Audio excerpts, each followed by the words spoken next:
wife is not going to be happy about that. If you guys could see the look of disappointment on her face. Basically, it's very clear that whoever took this car apart did not want, you know, anyone knowing where it was. Look what I just found in here. See that little guy? Is this an air tag?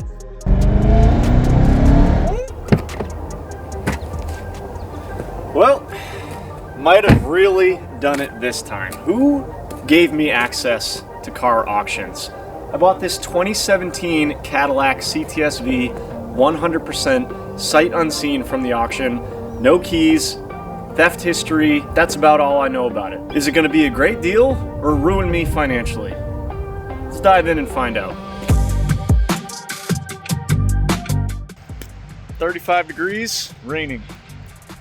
Perfect weather to take delivery of our brand new project. Well, brand new to me anyways. Fresh from the auction, where all the good stuff comes from. Here she is. Fresh from Tennessee. All right, let's see if we can get this thing unloaded. Gotta move my truck.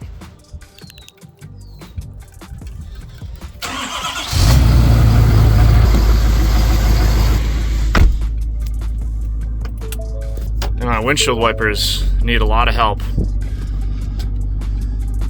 Guy's got the strobes going and everything. Means business.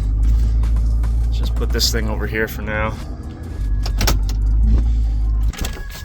Cadillac entered the performance sedan market in 2004 with the Gen 1 CTS-V, designed to compete with models like the Audi A6, the Mercury Marauder, the BMW M5, and the Mercedes E55 AMG.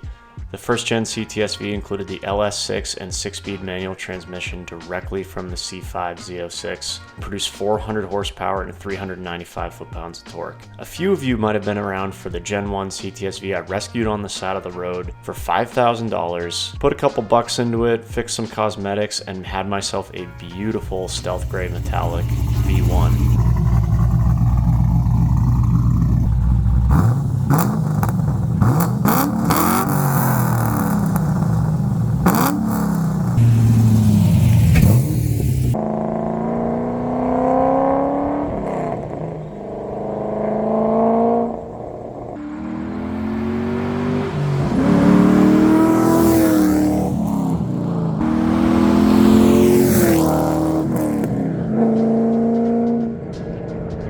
Channel was only around 5,000 subscribers back then, so if you've been around since then, you're a real one. In 2009, the second gen CTS-V came to market with a new body and the LSA 6.2 liter supercharged V8, loosely based on the LS9 from the C6 Corvette ZR1. It made 556 horsepower and 551 foot-pounds of torque and was available with both an automatic transmission or the 6-speed manual from the Corvette. I actually looked into getting a second-gen CTS-V as a daily driver before finding my 2010 E63 AMG. I fell in love with the E63 and honestly figured that the interior quality and daily driver capabilities of a Mercedes would be better than that of a bailout-era GM product. And even though the E63 gave me a couple of headaches over the years, I still don't regret that purchase one bit.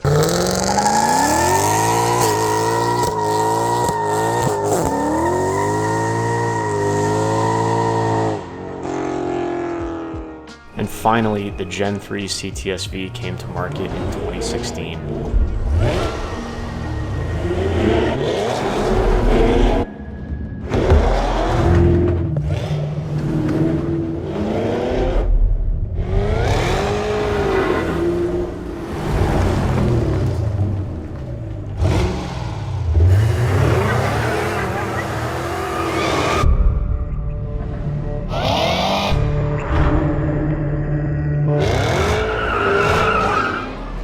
Just as Cadillac had done in the past, they took the current Corvette Z06 drivetrain, which in this case was an LT4 supercharged V8 and 8-speed automatic transmission, and stuffed it into the CTS chassis. And the results were pretty spectacular. I've been in love with the V3s since they came out, and I've always thought one would make an awesome daily driver, but I've got a ton of money wrapped up in fun weekend vehicles. I couldn't justify the $60,000 to $70,000 I'd have to spend on a nice one to just daily drive it. More on that later.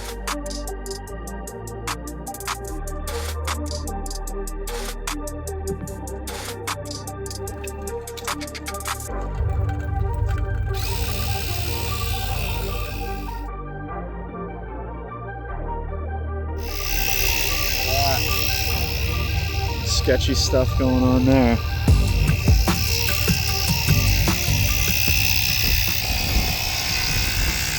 First walk around looks pretty good. Only thing I see so far is this splitter here. I don't know if this is original or not, but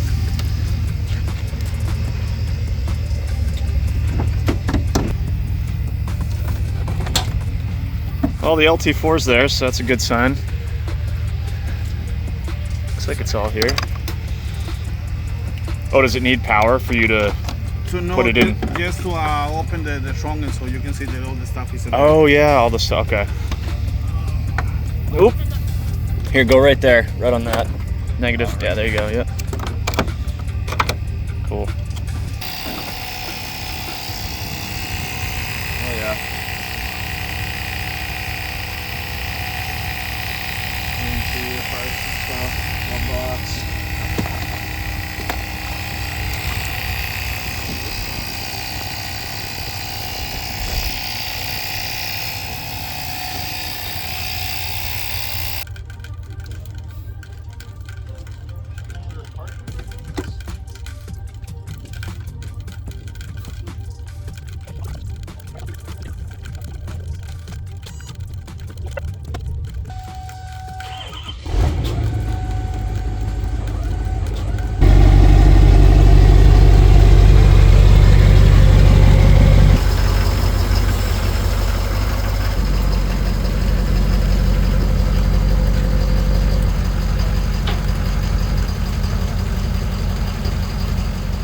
So where did this CTS-V come from? Well, Copart, of course. Well, hold on a second. I thought you needed a dealer license to bid on cars like this at Copart and IAI. Well, normally you would, but thanks to Cars for Bid, I was able to bid on this car without a dealer's license. Cars for Bid is a registered broker for not only Copart, but also IAAI, and their search allows you to pull up vehicles from both auction sites so you can find exactly what you're looking for. This was perfect for me because remember when I said I didn't want to spend the $60,000 to $70,000 that a clean title Gen 3V would cost me? Cars for Bid is great for finding a heavily discounted project car, whether it's wrecked, salvage, flooded, or even plenty of clean title vehicles that just have an unknown history. Cars for Bid gives you access to all of that. I was easily able to bid, win the car for a great deal, and Cars for Bid even shipped the car to my door. Their customer service was second to none, and I really thought the process was a breeze. Cars for Bid also got me a heavily discounted Carfax vehicle history report where I could clearly see that this vehicle was loved, at least at one point. Dealer serviced, relatively low miles, and even though the auction listed the mileage as true mileage unknown, it's clear to see on the Carfax that the 44,000 miles that the odometer currently reads is the correct mileage. We'll have to deal with that later. So it's as easy as that, you guys. If you're looking to bid on project cars from both Copart and IAAI and you don't have a dealer's license, definitely check out Cars for Bid. The customer service was second to none. The process was super easy. They delivered it right to my door. And now we've got an awesome project car for the channel. Use my code in the description. It's going to get you $50 off your first purchase at carsforbid.com.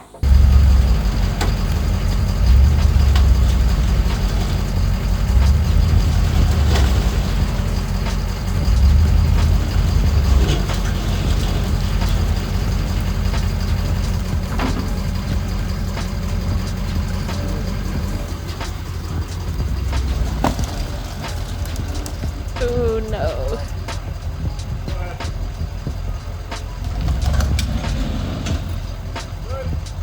Woo, baby.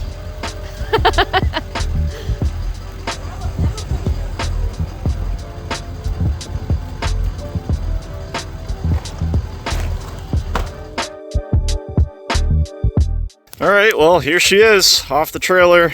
Turns out it wouldn't roll because the tow truck driver had it in drive instead of neutral, but whatever, honest mistake. We were able to get it off easy enough. I am gonna go inside now because it's 35 degrees and sleeting and I can't feel my hands right now. So there's one thing I need to do immediately for this thing. So I'm gonna do that right now and then I'll check in with you guys hopefully tomorrow when it is not so miserable out. First and foremost, I needed keys for this thing. The auction listed it as having keys, but unfortunately it didn't show up with any, which makes sense because it was a stolen vehicle. It was probably recovered with no keys. Anyways, after dealing with the usual parts guys telling me that it could be anywhere from 2 to 3 weeks to get keys and anywhere from $800 to $1,200 to program 1 to 2 fobs, I found the saddest little parts department in a nearby town where the guy was actually super helpful and was able to cut me a skeleton key for 83 bucks. And according to the internet, this should be all that I need to program some fobs. From there, I hit the store to get a couple essentials that I knew we were going to need. Stuff for an oil change, including some Brotella, and you know, some new wipers for the truck.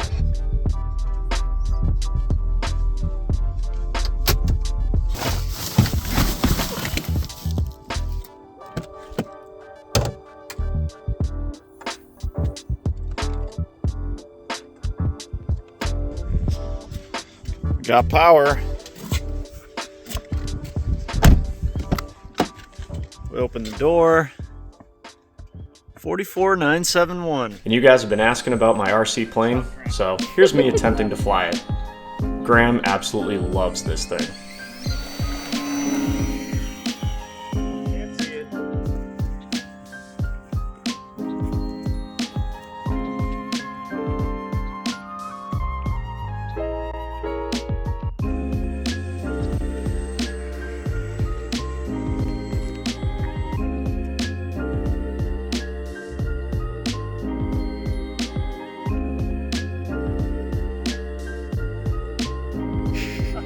Still working on that.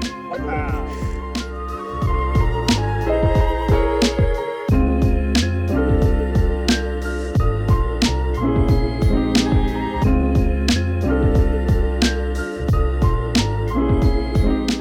All right, good morning. A little bit better weather today, mid-50s, overcast, but certainly not 33 degrees and raining. I can feel my hands, so that's a good sign. All right, you guys are caught up. You know exactly as much about this car as I do. Auction pictures, Carfax, and then the initial unloading, the quick, really quick view that we got of it in the snow/rain. So let's take a look at this thing. So overall, I'm pretty happy with the condition of the car. I have not found any dents. It's really dirty, so we'll know more once we wash it if there's any major scratches or anything. I haven't seen any curbing on the wheels, but yeah, super straight. I haven't seen signs of any aftermarket paintwork or Bondo or sanding scratches or anything like that, and the Carfax backs that up. The only damage that I have found on this whole thing, which is kind of a bummer, is right here on the carbon fiber front lip, and this thing felt kind of flimsy, so I thought that it might be aftermarket. Boom, GM part number. Also backed up by the Maroony label, or basically the reprint window sticker that I just got for 10 bucks that shows all the original options this car had, including the $6,000, $7,000, whatever it is, carbon fiber package. So the carbon front splitter, the hood vent, the rear spoiler, all original GM. And what's really a bummer about this is this was not broken in the auction pictures, as far as what I can see. So this either happened at the auction yard or during transport. And my guess is the first one. I think it happened at the auction because the transport guy said that the forklift loaded the car right onto his truck, or his trailer rather, and then it was broken when it showed up. So unless it moved on the trailer, which I don't think happened, it's more likely that this got broken using the forks or something at the auction yard, which is a bummer, but I think we can get this aftermarket reasonably cheap and it will look just as good, if not better. But yeah, very clean. I think it's raven black. I don't even know if it has any flake in it or not. Can't really tell. And yeah, it's got, I think these are called the Midnight. Oh, it's got a V in it. That's kind of cool. They're super dirty now, but I believe this is like a dark metallic finish. I think it's called Midnight according to the window sticker. So super sharp looking car. We'll talk more about the exterior later. Let's get into the interior because I think that this is going to explain a lot about what happened to this car, why it's an auction car, why it ended up at Copart. So right off the bat, and you could see this in the pictures too, there's all sorts of interior parts taken apart. Got this part here, which actually might have been from the auction This is how you flip a little switch here to get this thing into neutral. But in the auction pictures, you can obviously see all this stuff is taken apart. This Q thing is just kind of hanging out there. Bunch of stuff taken apart down there. And then, of course, windshield is smashed conveniently right where the VIN is. So, you know, I'm not a scumbag criminal, so I don't really know a whole lot about this because I don't steal cars, but here's my theory of what I think happened. And you guys can let me know what you think in the comments. But based on the Carfax and the fact that this thing is bone stock, appears to have been very well cared for, I think that this thing was somebody's baby. It was stolen. And the first thing that thieves do when they usually steal a car is smash out the VIN so that the car cannot be properly confirmed as being the one that was stolen. If it doesn't have a VIN, you can't really confirm whose car it is or what it is.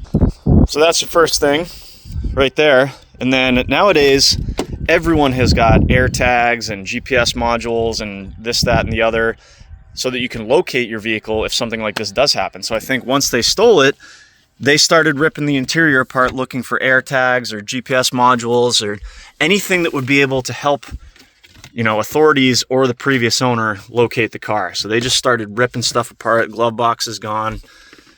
All the common areas that someone would hide, you know, rear seat area down here, anywhere that someone could hide an air tag or a GPS tracker or anything, they just ripped it apart looking for it. And either they were successful and the car was not found for a while, or they weren't successful and they were able to locate it pretty quickly.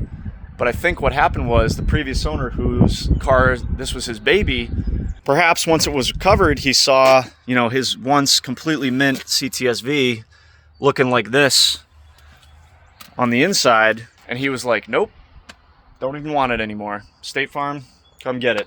Write this thing off. I'm just going to start from scratch. My baby is ruined. She's tainted. Honestly, don't know if I'd blame him. I'd probably consider doing the same thing. You have a car that you really cared about, it gets stolen and kind of trashed. Like, will it ever really be the same to that person? I don't know.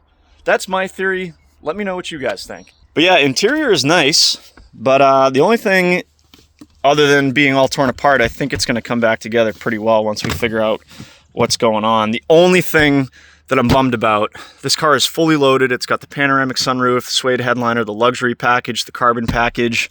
It's got everything. Original window sticker of $100,000 except the Recaro seats. And the Recaros were going to be a hard requirement for me. I said if I was going to get a V3, I had to have Recaros. The Recaros are so sick on the V3s. They have like the fake, you know, seatbelt things, and they just look sweet, and I've heard they're pretty comfortable. But I said if I could get a good enough deal on this car, even though some guys say it's impossible, other guys say they, you know, plug and play, I will figure out a way to get Recaros in this thing. But that's down the road a little bit. Other than that, just typical GM stuff. You got the, you know, plastic peeling off the window switch here. I think this one's actually in good shape. But if we come over to the passenger side here,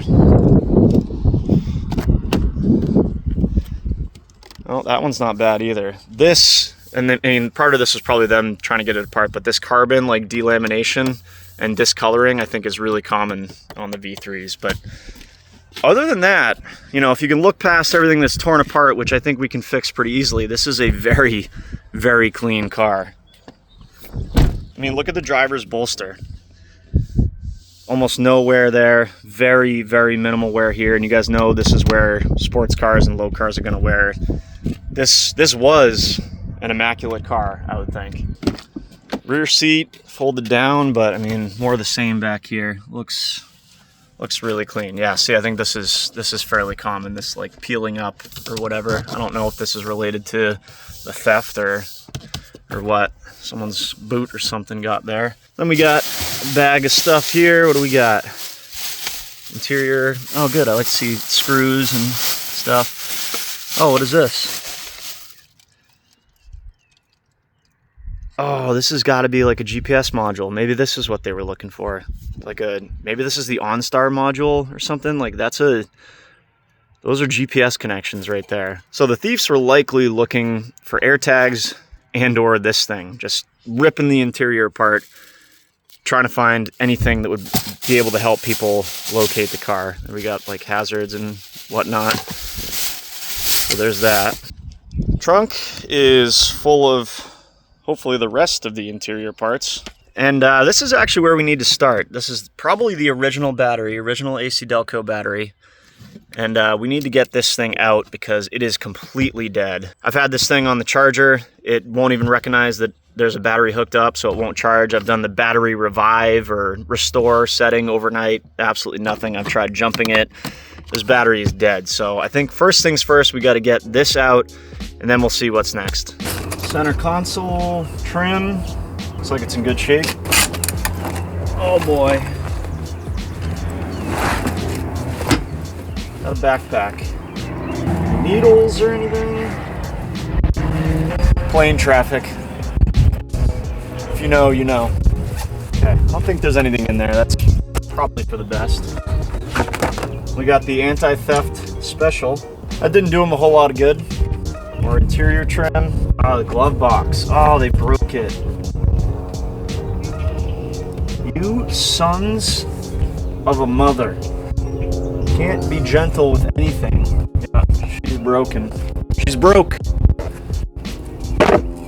Our interior trim pieces. We're gonna have to figure out how all this goes back together. I think that's the bottom of the seat. In the interest of audio, because of the wind, we're gonna go hands-on. Here's the, I guess this probably goes up there. More interior trim. I mean, at least it's all here. At least they kept it in the car. If we can figure out how it all goes back together, see what's missing.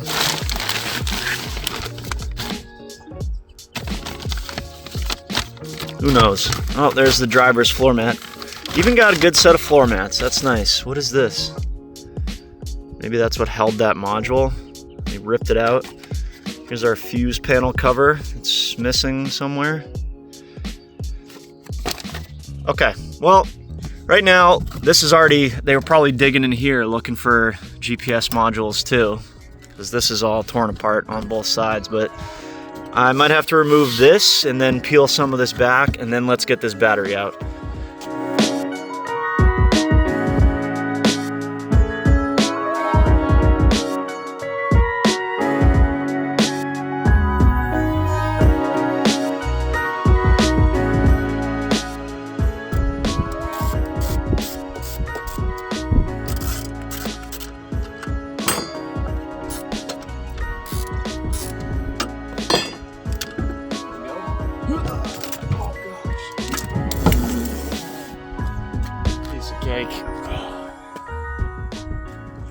Alright, battery is out. Here's where it goes, down here on the, at least the CTS-Vs.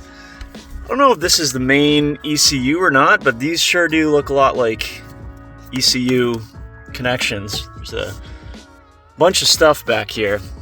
Look at the size of this power cable, or multiple power cables. Oh yeah, and you guys know I geek out about random date codes and stuff. February 25th, 2017 is when this thing was going together. Where are CTS-Vs built? Is it Detroit? I'll have to look into that. Here's the battery. Let's see if we can find a date code on this. 2021. So it's been replaced once, at least. But she is super dead, as most auction cars are. I think according to the Carfax, this thing was stolen in like June of 2025. And then probably sat around until State Farm picked it up on September 19th, and then it sat at the auction for another 6 months until she got to me, and I'm gonna save her. But yeah, battery's dead. Can you say stolen? Getting in. What's wrong with it? What's missing? Start this thing, will you? Yep, that's missing, that's broken. You're right. I concur. What about this? Uh-oh. Oh, you got a key? Let me see that. It's like a house key. And it's bent. What'd you do to that seat, dude? Did you have a blowout? Bye-bye.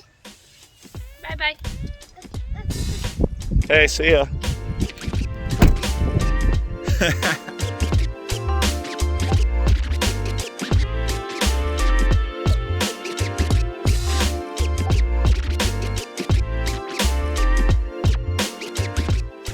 First order of business, can't do anything if the battery's dead.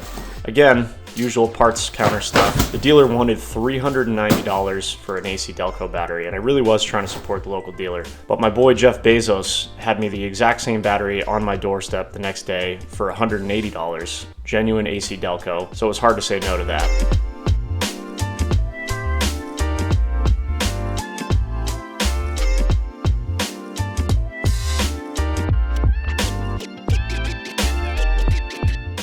Alright, as usual on the channel, it has been a couple of days, but I think I finally have everything that I need to get into this thing, see if we can program the key fob, and most importantly, see what kind of deal I got on this thing. See if we can get it to start and run. That all starts with this skeleton key that the parts department of Dover Chevrolet cut for me. And all you do is pop this cap off on the driver's side door, and then there's a sequence of like turning it to the left 5 times or something. And then that enters the programming mode. Then we can use one of these 2 fobs, or probably both of them. The first one I got is a genuine GM one, because I just had to have the Caddy logo on the back. Got this on eBay for 90 bucks. The dealer wanted like 300. And then because I was hoping to have time to do this last week, I overnighted this China one from Amazon. Just basically the exact same thing, but doesn't have the Caddy logo on the back. But it'd be nice to have 2 fobs, including one genuine GM one, and then they both came with new skeleton keys, so we can probably have a locksmith match those if we want more of those. And most importantly, our new battery is here as well. 180 bucks from my boy, Jeff Bezos. OEM AC Delco battery. This is the AGM one. Big boy. So let's get this battery in, see if we can get power to the car, and see if we can start this key fob programming sequence.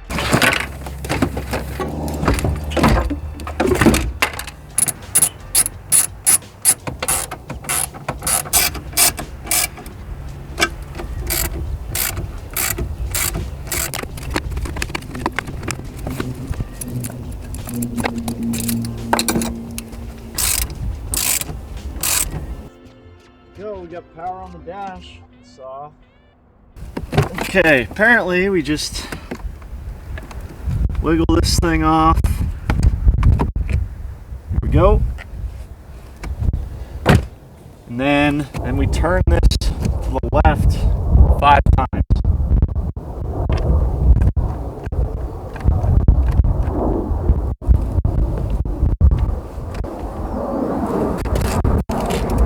Now in here, it says remote learn pending, please wait. So this is a timed process. So I think we have to do that 2 or 3 times, and then we can put the remote here in the center console. And that should program it. But I was just looking in here based on the state of the interior to make sure nothing's unplugged, because you can see right there, that's where we're gonna put the remote.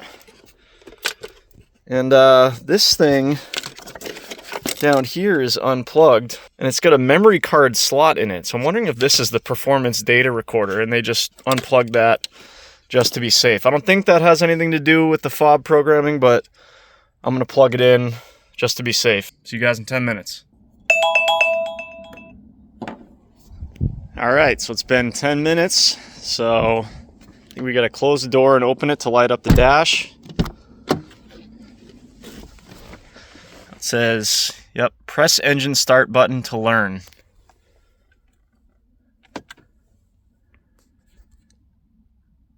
It says remote learn pending, please wait. So, another 10 minutes. I think we got to do this one more time after that, then we'll program the fob. While we're waiting, we haven't talked too much about this yet. Here's the LT4. It looks to be 100% complete. Pull this Cadillac beauty cover off. Damn, that thing's on there. Yeah, I mean, I don't see anything missing. The only thing that I noticed that was a little bit concerning in the auction pictures, and obviously it's the same right now, is right here, is the coolant bottle is completely empty. But this thing's been sitting here for almost a week now. I don't see any leaks, which could be good or bad. Check oil. Oil's just about where it should be.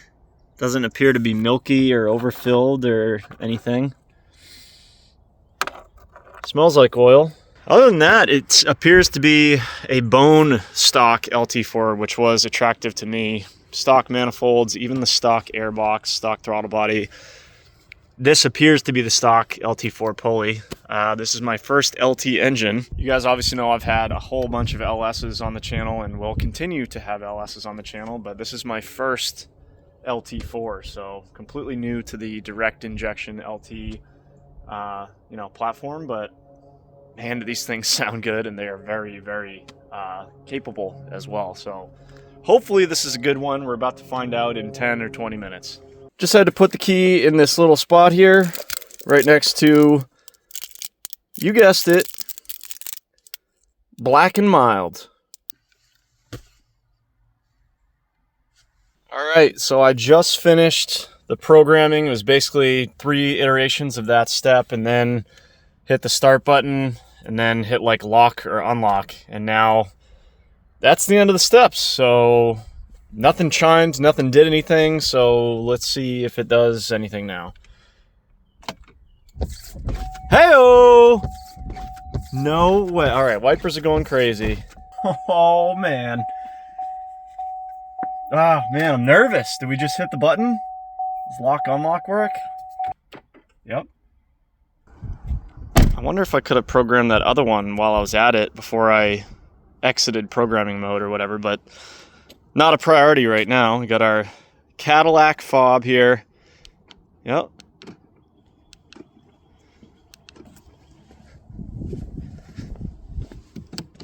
She's all locked up. Boom. Does the trunk work?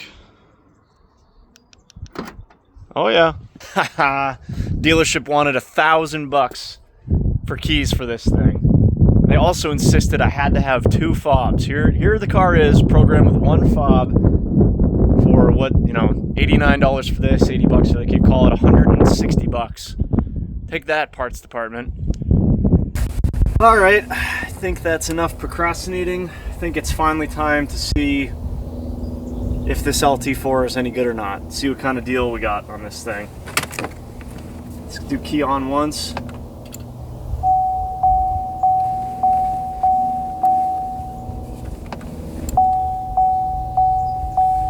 Press the brake.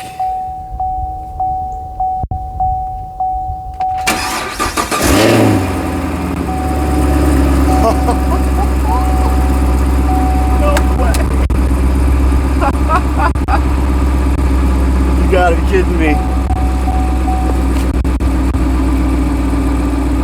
Safety restraint system.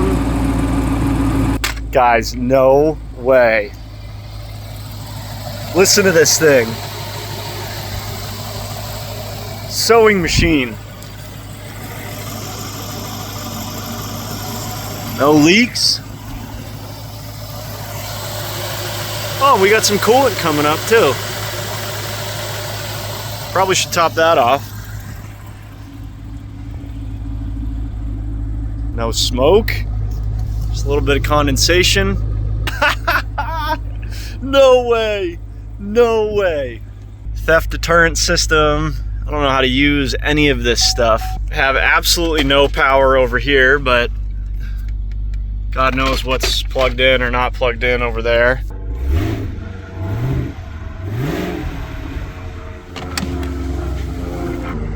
Always with the airplane traffic. Doesn't he know that I just got a great deal on a CTS-V? Unreal.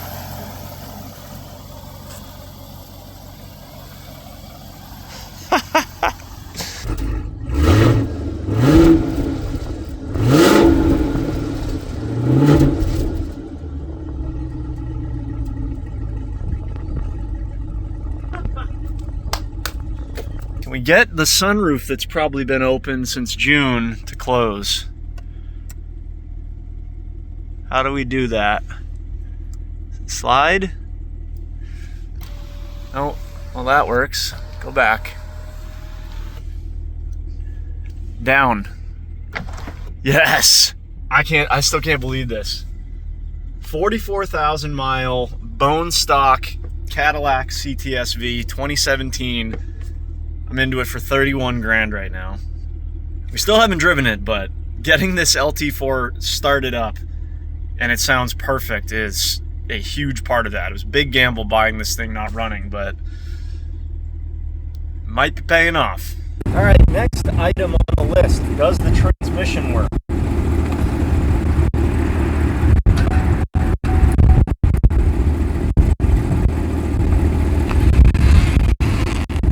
We have a very, very flat rear tire. Drive and reverse.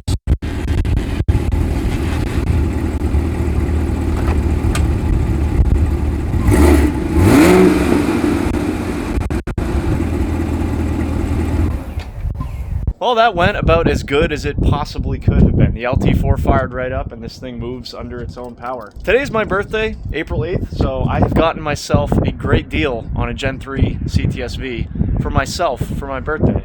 You know, a 10-year-old stolen, salvage title, interior torn apart, history unknown, Cadillac, GM product.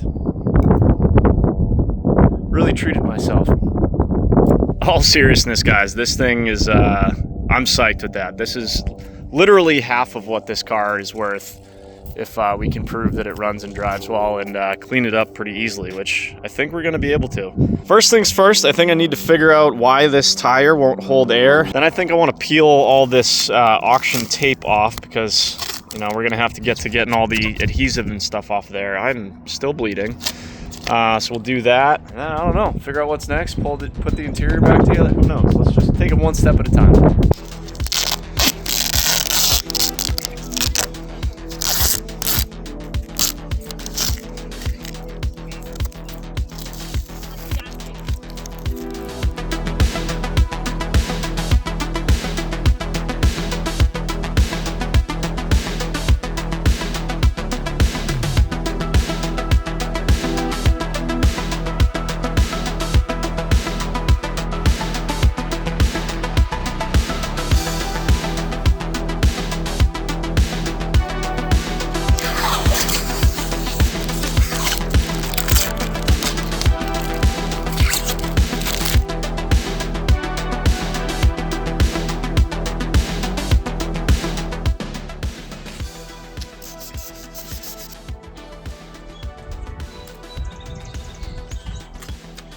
Winter just won't let go this year.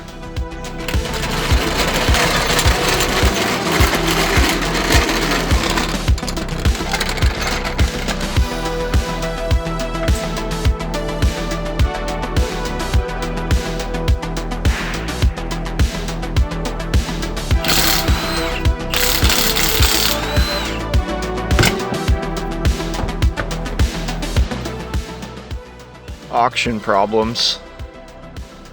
I wonder if that's it. A piece of glass.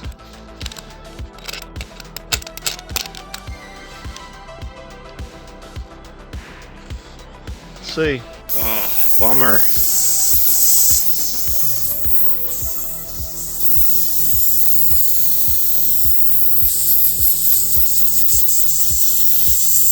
Can't fix that. What happened here? Did it smack a curb at a takeover and that's what happened to the tire?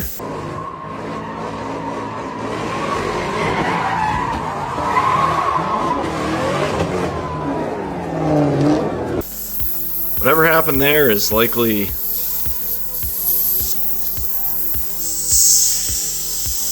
what happened. Guess we need a new tire. Not wanting to immediately spend $1,000 on 2 new Michelin Pilot Sports for the rear for a car I don't even know if it drives yet, I hopped on Marketplace and found a kid working at the local Audi dealership selling 2 R8 takeoff tires, Continentals, for 60 bucks. And the storage unit he had them in, he had a pretty sweet Turbo Ranger.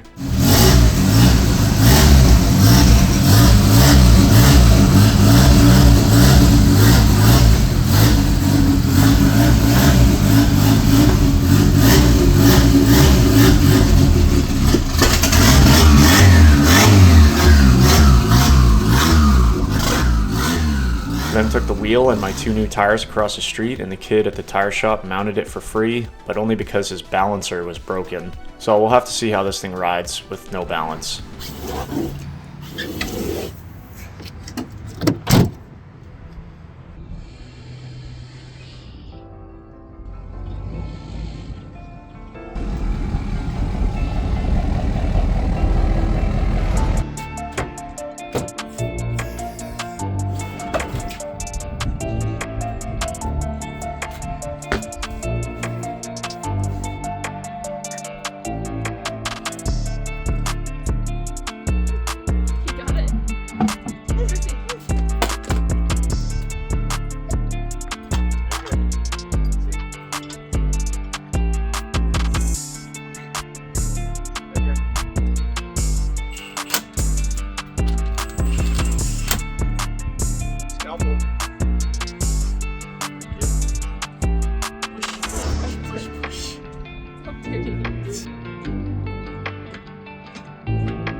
Push. High five. Yeah. Oh boy, I'm making a mess. Making some jet boat seats, or trying to anyways. Hoping to drop them off with the upholstery guy tomorrow. Let's take a break from this, do some CTS-V stuff. Haven't touched this thing in a couple days since we last talked, but we did get our new to us Extreme Contact, what is this, a Continental? New, used, good tire with, apparently it's off an Audi R8. Got it from the local kid at the Audi dealer who had that super cool Ranger. 40 bucks for that thing. Well, actually 60 for two of them. The other one's over there. I don't know what I'm gonna do, but let's see if we need to take this off again and take it to another tire shop and get it balanced. Let's see if the remote start works.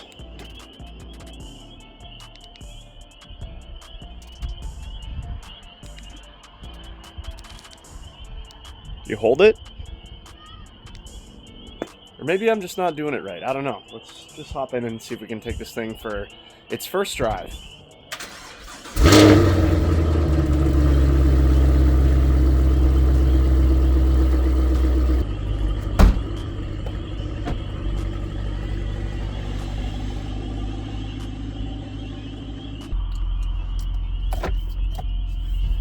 All right, driver's side window does not work. The others do. It's hot in here. Oof. Hard shift into second. Third. Maybe it's got to relearn. Nothing to see here, just driving around with a cracked windshield and tape all over this thing and an interior that's half taken apart. Brakes sound terrible, but I gotta assume this is the first time this car has moved since, what, June or September or whenever it got stolen. She moves. It is hot in here. Should we open the sunroof? There we go. Oh. It does work. That's better.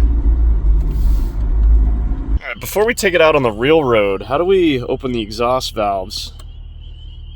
There we go. Track. That's what we want. Oh yeah. Exhaust sound just changed. How do I get the white tack? You always see the Gen 3 Vs with the white tack. You guys will have to let me know or I'll have to play with this thing, but I don't know what any of these buttons do. Let me just check the owner's manual. Oh yeah, no glove box. Okay. All right.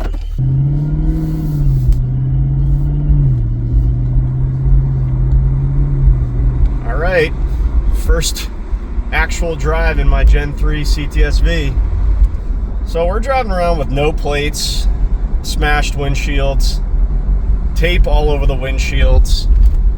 So I'm not going to go too far, but I just wanted to make sure this thing wasn't shaking horrendously from the rear. But we're doing 50 and it's not too bad. So I think that might be good enough for now. If we get it up on the highway, so we fix this thing up a little more, we can see how bad it really is.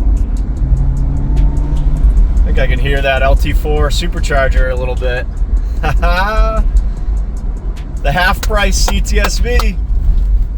Not overheating yet. Can't beat that, man.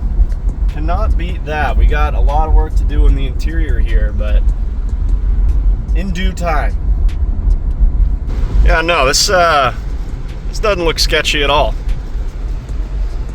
No problem. Paddle shifted a little bit. Oh yeah, you can hear the supercharger.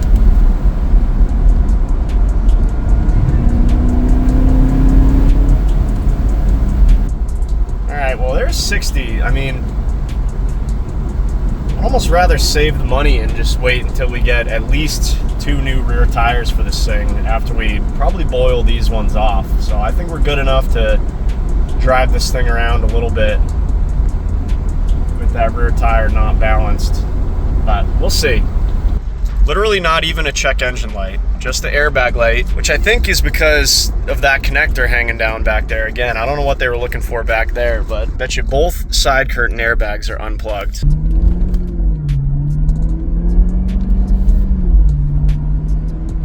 Man, you really can hear that supercharger. So I think at this point, we got to clean this thing up. I'm going to do as much as I can to get the interior back together. So most importantly, I can figure out what works, what doesn't, and what I need to order. I already ordered a glove box on eBay, 55 bucks shipped. So hopefully that is the right one and the right color.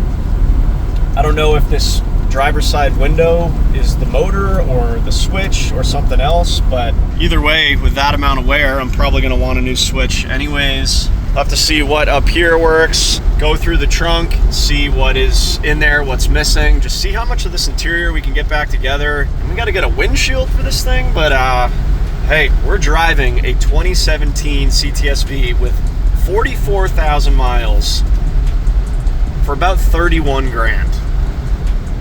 Still don't want to jinx myself, but I'm starting to think your boy might have got lucky on this one. Shoo!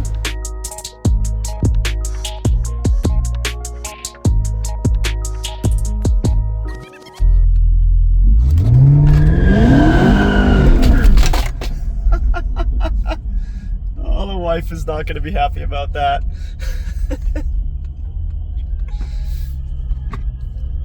Confirmed. She's not happy. Oh, if you guys could see the look of disappointment on her face.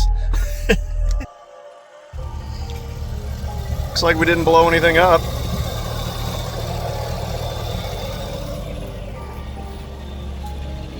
No leaks.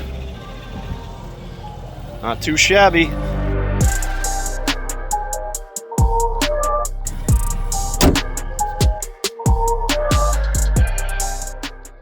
Oh, might have spoke too soon. This is where it's been parked.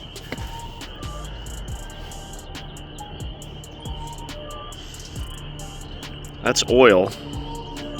So we gotta look at that.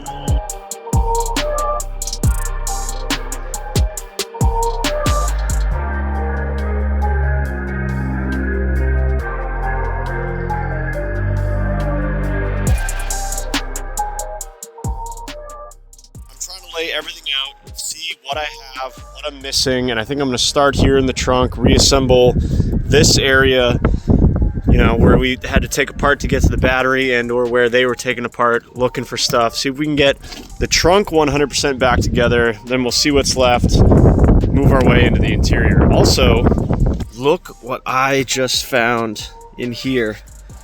See that little guy? Whoop! Now, is this an AirTag?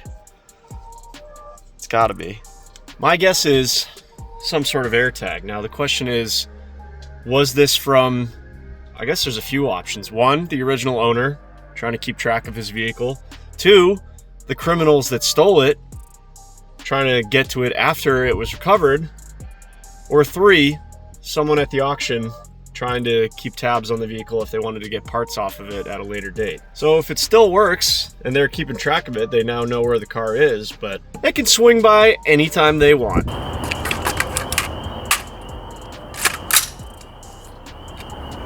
Anyways, I'm gonna figure out what this is and then probably smash it with a hammer and throw it in the ocean. But thought that was interesting, if that is the case, if that's what they were looking for the whole time and it was right there. But then we can start getting some of this stuff back together so I can drive this thing a little bit better. I haven't seen this screen work yet. I'd love to see some power to this thing, to the Q system, I think it's called, so we can start seeing if I need one of those and see what's in this bag back here as far as extra parts. Just see if I can get some of this back together so I can get a list of parts, what I still need to order.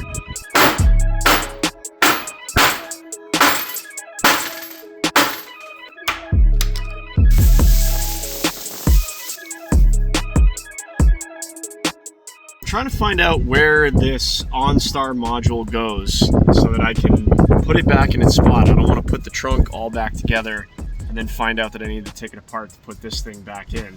And I'm noticing that all the places that are torn apart are where the internet says it's possible that this thing or the navigation module goes. You know, behind the glove box, under the passenger side footwell, behind the navigation screen, behind the driver's side, you know, wheel tub, under the package tray. We've got the antennas for the shark fin that appear to be disconnected. Might have to pull the headliner down, see what's disconnected up there. Basically, it's very clear that whoever took this car apart did not want, you know, anyone knowing where it was for obvious reasons. I was just poking around down here and I might be missing an entire module. I found this in the parts pile. I think this is what a lot of these connectors go to, like green and brown and stuff. But there's like 10 things back here that are not connected, including these like GPS looking connectors. So I was just looking online and I think I'm missing the entire navigation module, like a whole module, which would explain why I'm getting absolutely no power or anything to the Q system here. So I'm gonna look around for that, but I think I'm gonna have to get one of those on order. So I've added that to my CTS-V parts list. I already got a glove box on order. Got the key fobs taken care of. We'll talk about these in a little bit. And then just anything else that I've noticed I kind of want, but navigation module is on there as well. So for now, let's see if we can find where this goes, get the trunk back together, just get as much as we can back together, and get some more parts on order.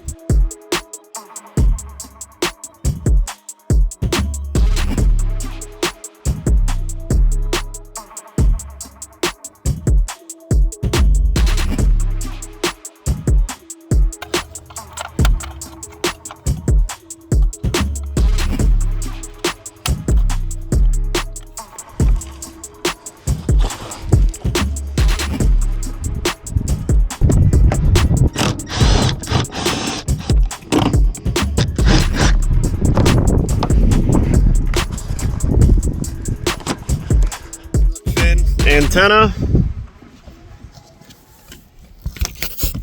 disconnected.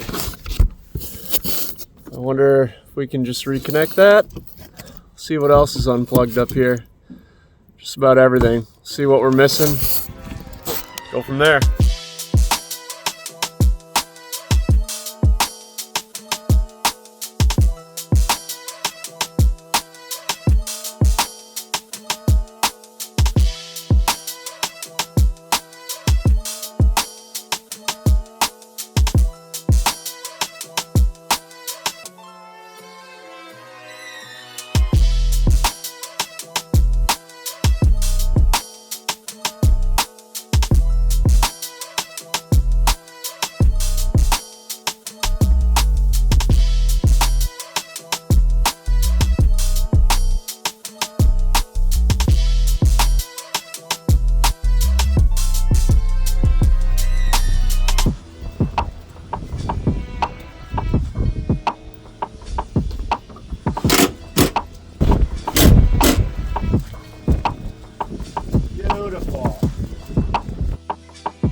Look at this.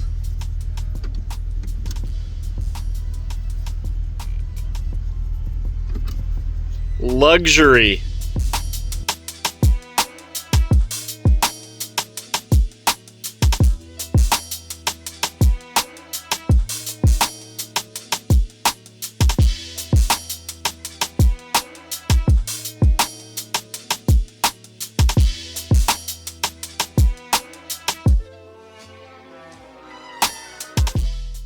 Finally got all of the adhesive off this thing. Keep that in mind when you're buying a Copart vehicle. Be prepared to spend a couple of hours getting all the adhesive off if it's like this one where the sunroof was open, so they had a bunch of plastic over the sunroof. Also did a little bit of poking around, or more poking around in the interior. I found that under here, more stuff unplugged, more modules missing. So I think that's where that little silver box, oh yeah, right here. I think that's where this goes, but there's also another plug under there that doesn't go to this. So there's something else that also goes in that package tray that's not here. So this is unplugged. The main radio communication module or navigation module is completely missing, and there's something else missing from under there too that we got to figure out. So I got to get those on order and figure out exactly what else is missing, but in the meantime, I think it's finally time we give this thing a wash. I'd love to see the condition of the wheels, the paint. Hopefully all this stuff, whatever it is, comes off. I was scrubbing so hard up here. We're definitely gonna need a good paint correction on this thing, but you guys know we can handle that on this channel. Obviously didn't bother with the adhesive on the windshield because, you know, gonna see if I can get one of these new VIN plates ordered, or, you know, a replica of one, just because I want it to look original. And where would the factory sticker have been?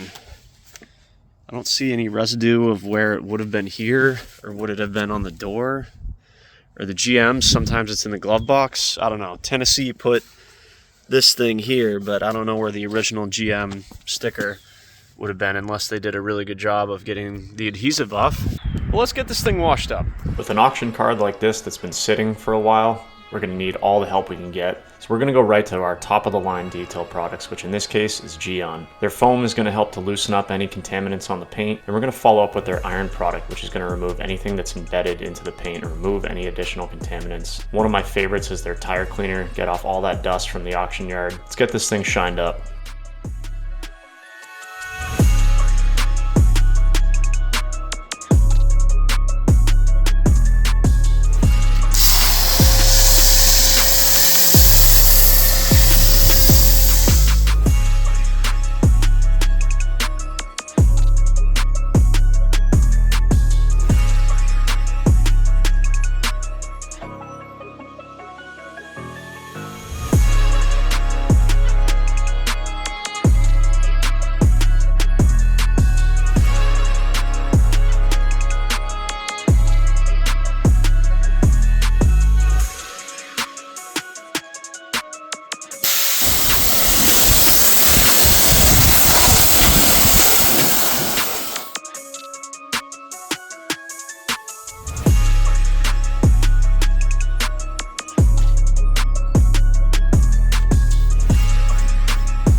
Remote start does work.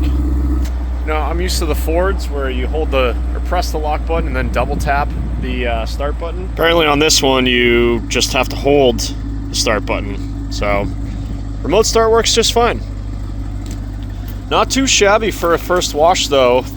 Thanks to Gyeon, we've effectively removed 9 or 10 months or whatever of this thing sitting outside at the auction. We'll get a better idea of what the paint looks like once it dries, but I really didn't find much at all. This thing is like mint. I found one little dent right there that we can pop out pretty easy.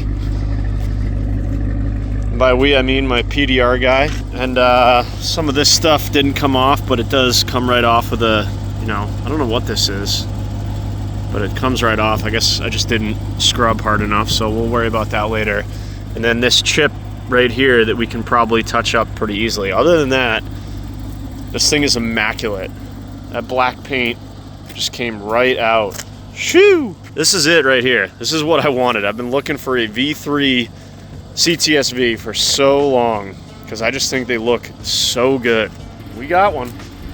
Now, it's getting kind of cold out. I'd love to pull this thing in the garage, get it up on jack stands, see if I can figure out where that oil is leaking from, and see what it looks like under there. If it's anything like the exterior, I'm guessing it's going to be pretty clean, but let's take a look.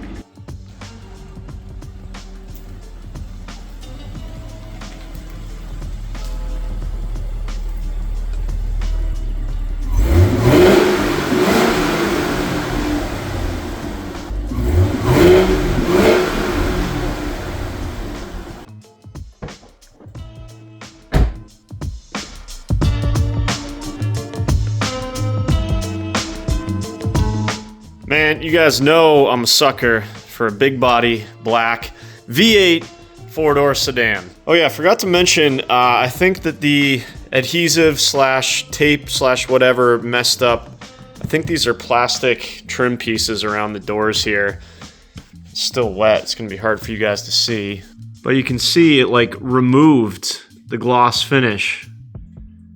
It's like it ripped it off, so I didn't go too crazy removing the adhesive on these either, because I think they either need to be replaced or repainted. I'm not sure if I can just get these right from GM for cheap or not, but we'll see. Anyways, let's get this thing in the air.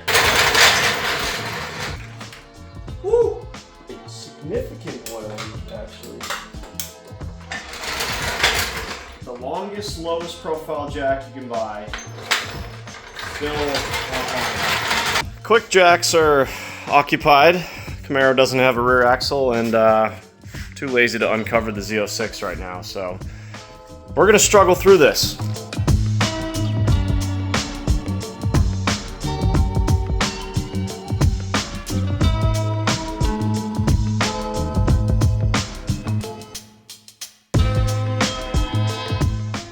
Always fun jacking up or learning to jack up a new chassis that you've never worked on before. Gen 3 CTS-V being one of them. Like a lot of cars, it seems like these days, I couldn't find any jack point on the front. So you have 4 jacking points, you know, one in the front, one in the rear on each side, which is great, but then once you have the jack in the way, there's nowhere for you to put your jack stand. So I used my best guess, found a frame rail point on each side. Seems to have held fine. We're gonna leave the jack over there just in case. Anyways, let's get under here and see what we see, first of all, as far as condition of the underside, and also see if we can get eyes on that oil leak. Got the poor man's creeper, aka cardboard. Everything, it looks like some sort of heat exchanger there. Got an aluminum tray here. Oh yeah, oily oil pan. Now where is it coming from? You guys are gonna have to bear with me. I didn't jack this thing up very high, but we'll get a better look at this thing once we get it on the lift. But looks like completely factory exhaust. I mean, as expected, super clean car. No rust, no corrosion, no pitting.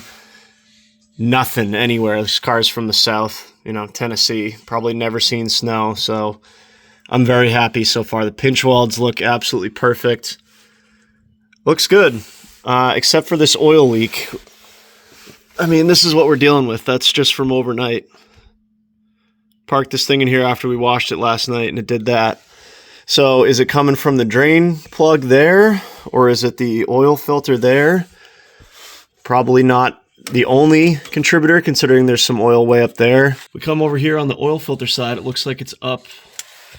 Man, it might be the oil pan itself. Look, you can see it up there. I don't know. I think for right now, I'm going to just change the oil, clean this up the best I can, and then once I can get it on the quick jacks or on the lift, we can get a better look and hopefully see where it's coming from. But my best guess is the oil pan. Yeah, it seems to be wet around the oil pan seal. Or I suppose it could be rear main, but I mean, it's like wet way up there. So it's looking like oil pan.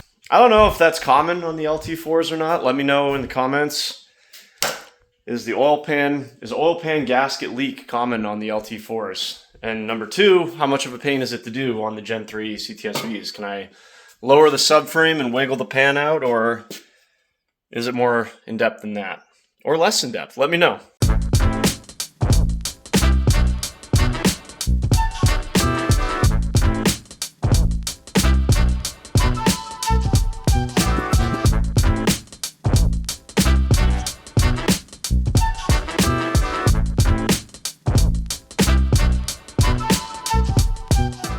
I was just about to button things up down here. Figured I'd go through, see if I could snug up any of these oil pan bolts just while I'm down here. First one, barely finger tight. I checked one on this side, it seemed like it was tight. But I think what I'm gonna do is go around and just any of them that I can easily get to.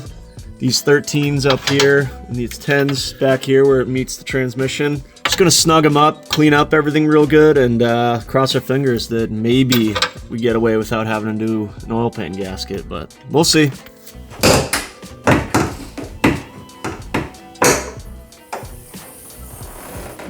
Alright, well, I specifically wore my Brotella shirt for this oil change. Available on the website, sullivan-co.com. Because, of course, we're going to be running Brotella in our LT4. I think it calls for 5W30, but the internet says you can run anywhere from 5W30 to 0W40. You know, everyone's got an opinion on what oil they should run, and I don't know, I've always had good luck with Brotella because I run that stuff in everything. And I think this motor takes 10 quarts. I've got, I don't know, about 9 here, and then whatever's left, I've got a little bit of this Mobil 1 Supercar 550 from the Z06.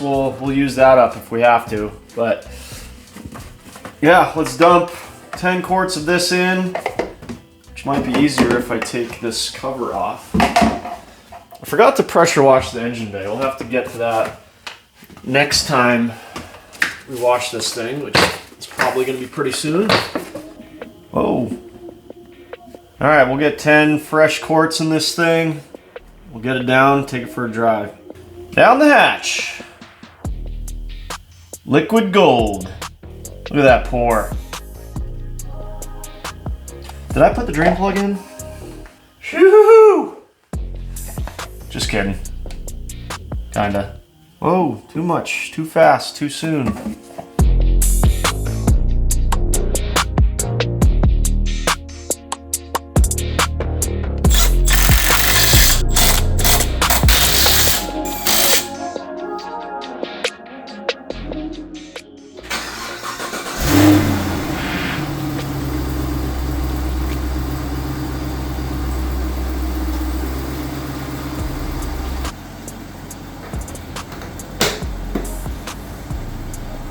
Spilled about a half a quart of oil down there. Whoops. No leaks though. Aha, figured it out. That's what's up.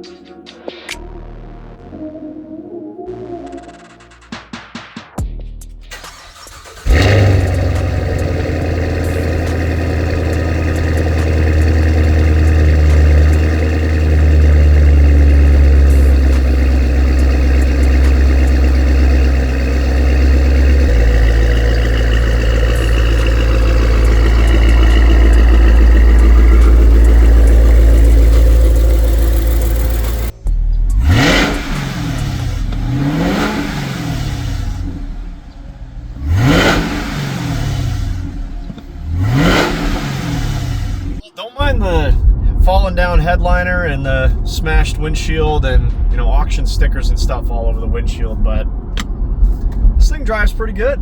Took it out last night, filled it up with fresh 93 octane. Tried and dilute some of that fuel. It's probably from like last June or something.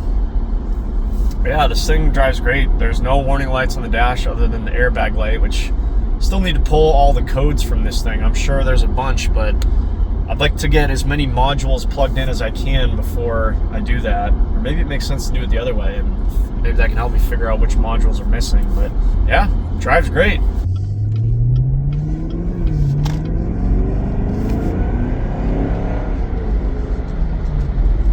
I was just scrolling through the menu here. Battery voltage, 12.5 volts. That seems low for a brand new battery. If this alternator is charging, you would think that would be closer to 14. Don't love that. That's not good. Seems to be holding at 12.5 volts, but then again, I haven't gone that far yet. But you'd think we would have a check engine light or something that said like battery voltage low. And we get home and check that with a multimeter or something. Okay, just brought the RPMs up a little bit. Now we're up to almost 13.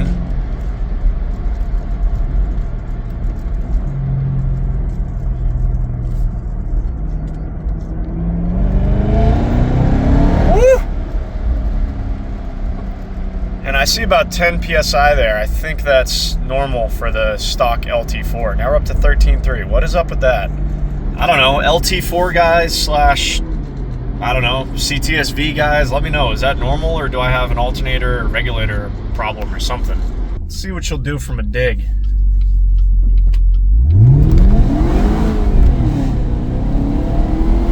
Woo! Figures. Spun a lot. This thing gets up and goes. But you know, I should probably figure out why our battery voltage is at 12.5, or if that's normal, before we beat on this thing too much. Slash get a windshield in it, slash get any of the electronics in here in the infotainment system working, and maybe get the interior back together before I lose all those connectors and stuff. Just a thought.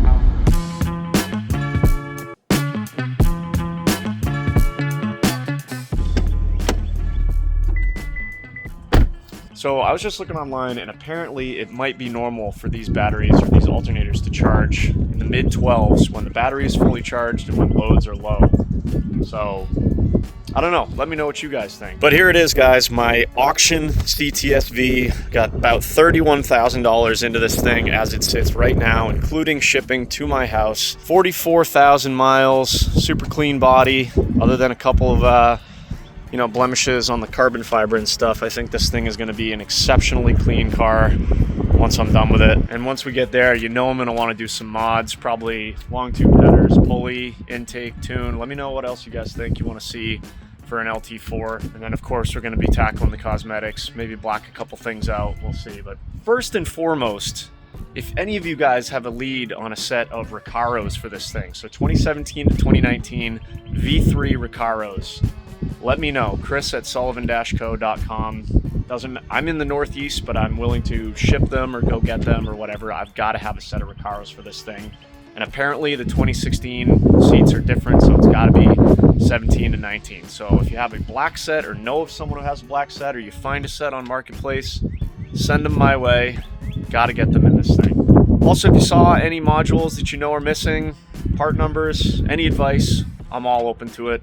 Of course, leave all your comments and thoughts down below. T-shirts, sweatshirts, beanies, everything is on the website if you guys want to help support the channel, support the build. Leave a thumbs up if you like the video. Tons more coming on this CTS-V and all the other projects we got going on the channel. Thank you guys for watching. I'll see you real soon.